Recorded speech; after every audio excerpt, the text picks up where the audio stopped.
Heavenly Father, I thank you for the gift of life today. Thank you for waking me up this morning, for the breath in my lungs, and for the chance to see a brand new day. Lord, I place this day in your hands. Guide my steps, my thoughts, and my words. May everything I do bring glory to your name. Strengthen me to face challenges with courage, and fill my heart with patience, kindness, and love. Bless my family, my friends, and all those around me. Protect us from harm. Watch over us in our coming and going, and cover us with your grace.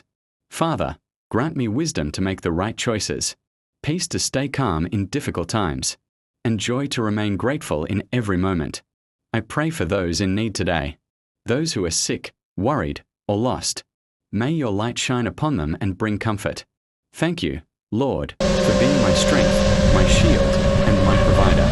I trust you with my day, and I believe that with you by my side, all things are possible. In Jesus' mighty name.